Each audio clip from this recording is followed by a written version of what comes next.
નમસ્કાર ખેડૂત મિત્રો, શક્તિ ફાર્મિંગ એન્ડ એગ્રીકલ્ચર ચેનલમાં આપનું સ્વાગત છે અને હું છું રાજેશભાઈ. તો ખેડૂત મિત્રો, આ છે અમારું જીરું બ્લોક નંબર 2 ની અંદર અને જીરું ખૂબ નરવું અને છોડનો સારો એવો ગ્રોથ થયો છે અને દર વર્ષે જીરું વાવી છે. 4 વર્ષથી સતત દર વર્ષે જીરું વાવી છે અને 5મા વર્ષે વવાણું છે. અને આવું જીરું તો પહેલી વખત આપણે જ્યારે વાવ્યું હોય ક્યારેય જીરું ન વાવ્યું હોય ને હાવ પહેલી વખત વાવ્યું હોય ત્યારે આવું જીરું નીકળે. અને દર વર્ષે વાવતા હોય એટલે કાંઈક ના કાંઈક જમીનની અંદર તત્વ ઘટતા હોય એટલે જીરું આપણે દર વર્ષે વાવતા હોય એટલે નબળું નીકળે અને નબળું રહે અને પિયત આપી ત્યારે જીરુંનો છોડ બેસી જાય, ઠોઠડાઈ જાય. આ બધા પ્રશ્ન બનતા હોય છે કારણ કે જમીનની અંદર આપણે સતત દર વર્ષે ઉત્પાદન લેતા હોય એટલે કાંઈક ના કાંઈક તત્વ ઘટતા જ હોય. તો મિત્રો, તત્વ ન ઘટે અને દેશી ખાતર મહત્વનું જમીનની અંદર હોય છે તો દેશી ખાતર આપણે પૂરતું પ્રમાણમાં આપણે વાપરી નથી શકતા કારણ કે દેશી ખાતરનો જથ્થો આપણી પાસે પૂરતો હોય નહીં. તો મિત્રો, દેશી ખાતરનો વિકલ્પ મેં જેમ ઉનાળામાં પાયાના ખાતરમાં મેં મગફળીમાં અખતરા પૂરતું 3 થેલી વાવ્યું હતું અને એમાં દેશી ખાતરનો વિકલ્પ મેં જણાવ્યો હતો કે દેશી ખાતર આપણે ન વાપર્યું હોય ત્યાં દેશી ખાતર જેવું જ આ કિસાન પાવર ઓર્ગેનિક ખાતર કામ આપે છે. તો આ ખાતર મેં જીરાની અંદર પણ વાપર્યું હતું. જીરું જ્યારે અમે વાવતા ત્યારે પણ એનો વિડીયો મેં યુટ્યુબમાં બનાવ્યો હતો અને જણાવ્યું હતું કે આ ઓર્ગેનિક ખાતર હું જીરામાં પાયાની અંદર વાપરી રહ્યો છું. તો મિત્રો, આજે જીરુંનો ગ્રોથ અને છોડ તંદુરસ્ત છે અને હુકો પણ નથી. તો હુકામાં કંટ્રોલ મળ્યો છે કારણ કે આ ખાતરની અંદર 3 જાતના બેક્ટેરિયા મિક્સમાં આવે છે, ઓર્ગેનિક ખાતર આવે છે અને આની અંદર બધી જ રીતના મિક્સ ખોળ આવે છે. અને આ પ્રોડક્ટ વિશે મારા મિત્ર એટલે કે મારા જીગરજાન મિત્ર એટલે કે ફોન કરવું એટલે મને અહીંયા આવીને વસ્તુ આપી દે કે રાજેશભાઈ તમે ટ્રાય કરો, આપણી પાસે નવી વસ્તુ છે અને રિઝલ્ટવાળી વસ્તુ છે. એટલે આપણે ટ્રાય લીધી અને ખૂબ સારું એવું રિઝલ્ટ મળ્યું. તો મારા મિત્ર તમને આ પ્રોડક્ટ વિશે થોડીક વધારે માહિતી જણાવશે કે આ પ્રોડક્ટ વિશે શું મહત્વનું છે.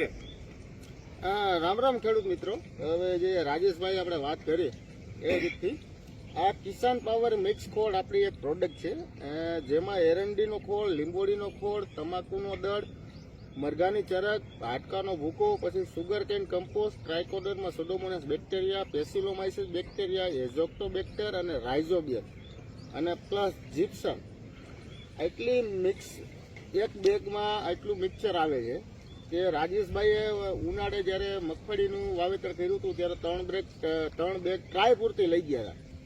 હા, જેમાં દેશી ખાતર નહોતું ભરાણું એમાં જ વાપર્યું. દેશી ખાતરે ખૂટી રહ્યું હતું તો 3 બેગની જગ્યા હતી તો એને 3 વીઘામાં ટ્રાય કર્યું હતું અને રિઝલ્ટ સારું મળ્યું. હા, દેશી ખાતરની ઉણપ બિલકુલ નહોતી જણાવી. અને પછી જીરાનું વાવેતર કર્યું એમાં તમે બધામાં ટૂંકમાં નાખેલું. હા, જીરાની અંદર પાયાની અંદર બધા જીરામાં નાખ્યું છે. 7 વીઘાના જીરામાં બ્લોક નંબર 2 માં અને બ્લોક નંબર 1 માં 2 માં વાપર્યું છે. 7 વીઘામાં નાખેલું છે. અને અત્યારે આપણે આજની તારીખ છે 17/12/2025. આજની તારીખમાં તમે જીરું જોઈ શકો છો. આ કેટલા દિવસનું જીરું છે? આ નવેમ્બર મહિનાની 12 તારીખે કોરવાણ પિયત આપ્યું અને આ 12 તારીખે ડિસેમ્બરની ગઈ ત્યારે 1 મહિનો કોરવાણ પિયત આપ્યું એનો થયો.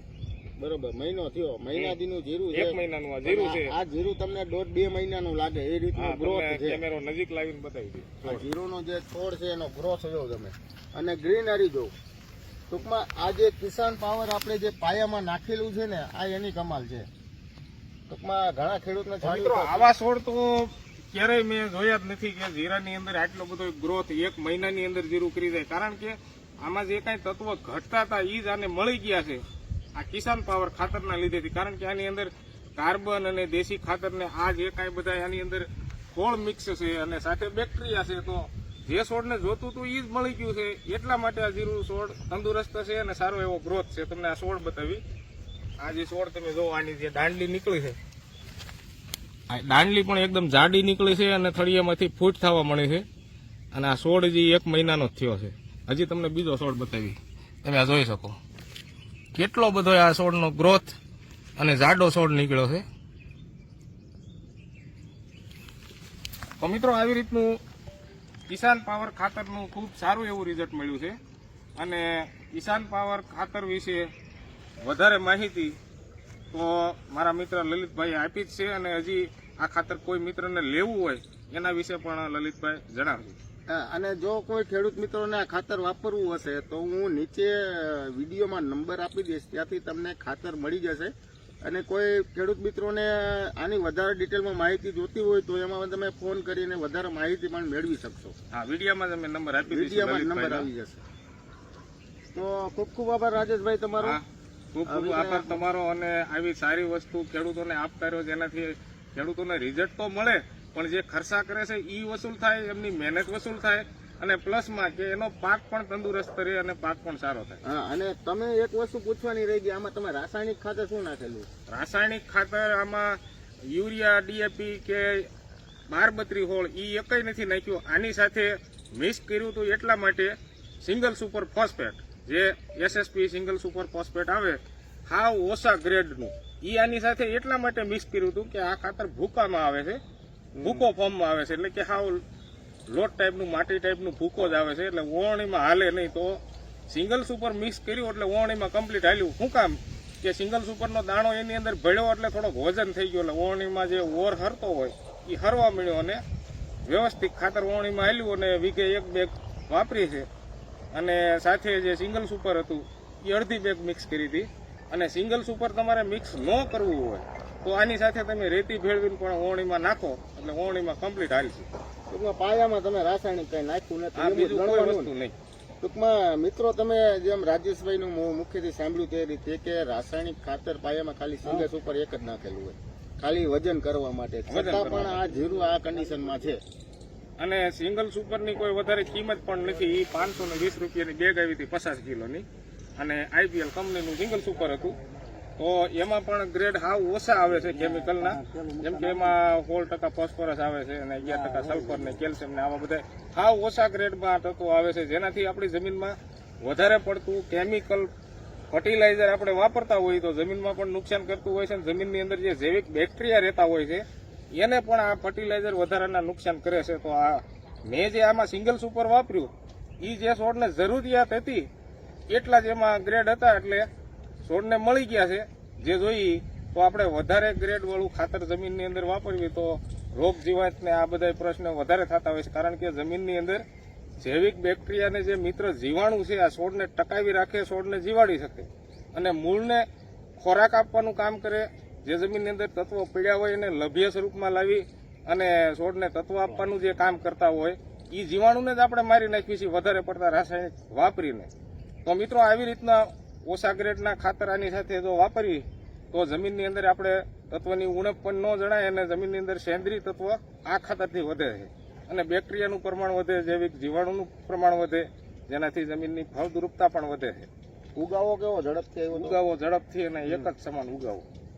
અને આ જે બિયારણ છે આ કોઈ એગરાનું બિયારણ નથી, ઘરનું જ બિયારણ, મારા પોતાનું જીરું મેં વાવ્યું, છતાં એક કમ્પ્લીટ જર્મિનેશન આવ્યું.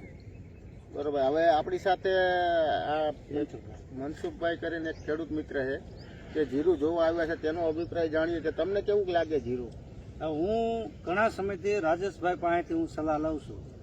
જે સલાહ રાજેશભાઈ આપે એ સલાહથી હું હાલું છું. એના હિસાબે મને પણ 2 વર્ષથી ઘણો ફાયદો થાય છે આમાં. એટલે હું રાજેશભાઈ આવું કાંઈ હોય નવી કોઈ એને પ્રોડક્ટ લાવ્યો હોય તો એ મને હું એની સલાહ લઉં, એની મને ખૂબ સલાહ આપે છે.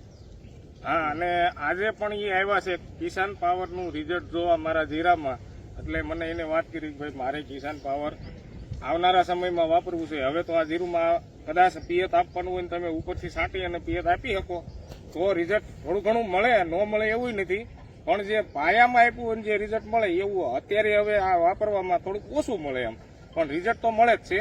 પણ મનસુખભાઈનું કેવું એમ છે કે હું જે વસ્તુ વાપરું જે રિઝલ્ટ વાળી હોય ને એ મારી સલાહ લે, એટલે જે રિઝલ્ટ વાળી વસ્તુ હોય એ જ હું એને ભલામણ કરું, અને એને એમાં રિઝલ્ટ મળે છે, અને થોડોક ફાયદો પણ જણાનો, અને એ પણ દર વર્ષે જીરું જ વાવે છે, મારા પાડોશી. તો ખૂબ ખૂબ આભાર તમારો હા, ખૂબ ખૂબ આભાર. તો ખેડૂત મિત્રો હવે મળશું નવા વિડીયોમાં નવી માહિતી સાથે, અને કાંઈ એવી નવી પ્રોડક્ટ અને કાંઈ રિઝલ્ટ મળતા હશે એ તમે વિડીયોમાં જણાવતા રહીશું. તો અમારા વિડીયો જોતા રહેજો, અને વિડીયો પૂરો કરવી એ પહેલા બધા જ મિત્રોને જય શ્રી રામ, જય જવાન, જય કિસાન.